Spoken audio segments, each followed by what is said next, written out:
स्वागत है दोस्तों आपका अपने चैनल एबीसी हिंदी में। विवेचना में बात करें दोस्तों 12 नवंबर की, तो आपको बता दें कि बर्डमैन ऑफ इंडिया के नाम से लोकप्रिय सलीम मोइनुद्दीन अब्दुल अली एक भारतीय पक्षी विज्ञानी और प्रकृतवादी। दोस्तों आपको बता दें कि किस प्रकार से एक पक्षी के मारे जाने के कारण उनके जीवन में एक अमूल परिवर्तन हुआ। तो आइए बात करते हैं दोस्तों भारत के बर्डमैन कहे जाने वाले सलीम अली के जीवन के कुछ अनछुए पहलुओं पर चर्चा करते हैं। दोस्तों 12 नवंबर 1896 को बम्बई में सलीम सलीम मोइनुद्दीन अब्दुल अली इनका जन्म हुआ था और भारत के बर्डमैन के रूप में किस प्रकार से यह विख्यात हुए।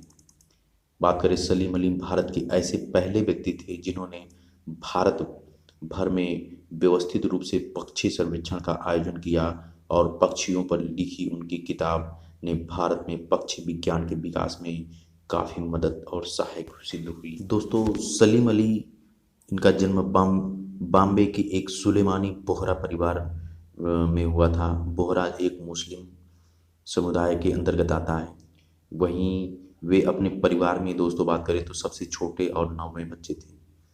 जब वे मात्र 1 साल के थे तब उनके पिता का स्वर्गवास हो गया और जब वे 3 साल के हुए तो उनकी माता का भी स्वर्गवास हो गया।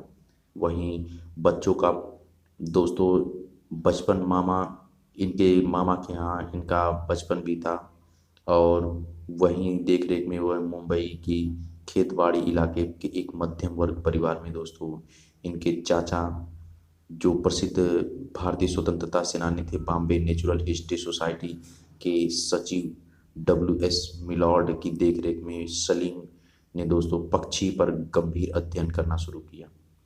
वहीं आसमान रंग की गौरैया की पहचान की थी, जिसे युवा सलीम ने दोस्तों खेल खेल में अपनी खिलौना बंदूक से शिकार किया। मिलार्ड ने इस पक्षी की एक पीले गले की गौरैया के रूप में पहचान की और सलीम को सोसाइटी में संग्रहित सभी पक्षियों को दिखाया। मिलार्ड ने सलीम को पक्षी के संग्रह करने के लिए दोस्तों प्रोत्साहित करने के लिए कुछ किताबें दी, जिनमें कहा कि कॉमन बर्ड्स ऑफ मुंबई भी शामिल थी। वहीं छाल निकालने और संग्रह में दोस्तों उन्हें प्रशिक्षण करने की पेशकश की। युवा सलीम की मुलाकात दोस्तों कुछ समय बाद नॉर्मन बॉयड किनियर से हुई, जो BNHS के प्रथम पेड क्यूरेटर थे।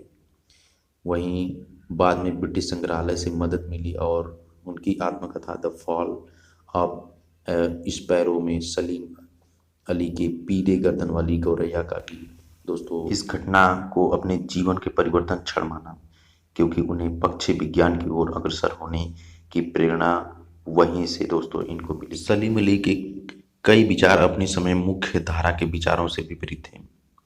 वहीं एक ऐसा सवाल जिन्हें अक्सर उनसे पूछा गया था कि पक्षी के नमूनों के संग्रह को विशेष कर बाद के जीवन में जब वे संरक्षण संबंधित सक्रियता के लिए जाने जाते थे। हालांकि वे कभी शिकार के साहित्य के प्रशंसक रहे, वहीं अली के विचार शिकार के लेकर कड़े रहे तो वहीं लेकिन वैज्ञानिक अध्ययन के लिए पक्षी के नमूने का संग्रह जारी रखा। उनके अपने विचार थे कि वन्यजीव संरक्षण के अभ्यास को व्यवहारिकता की आवश्यकता है, उसे अहिंसा जैसे दर्शन पर आधारित नहीं करना चाहिए। उन्होंने कहा कि यह मौलिक धार्मिक भावना भारत में पक्षी अध्ययन के विकास में भी एक बाधक था। वहीं इनकी आत्मकथा द फॉल ऑफ स्पैरो की बात करें तो दोस्तों उन्होंने इसका उल्लेख किया है कि वे कहते हैं कि वह पक्षियों की भाषा समझकर उनसे बातें करते थे। पक्षियों का विधिवत सर्वेक्षण करने और कई लुप्तप्राय पक्षियों के संरक्षण में उन्होंने महत्वपूर्ण भूमिका भी निभाई। उन्हें परिंदों का चलता फिरता विश्वकोश भी इसी कारण से कहा जाता है।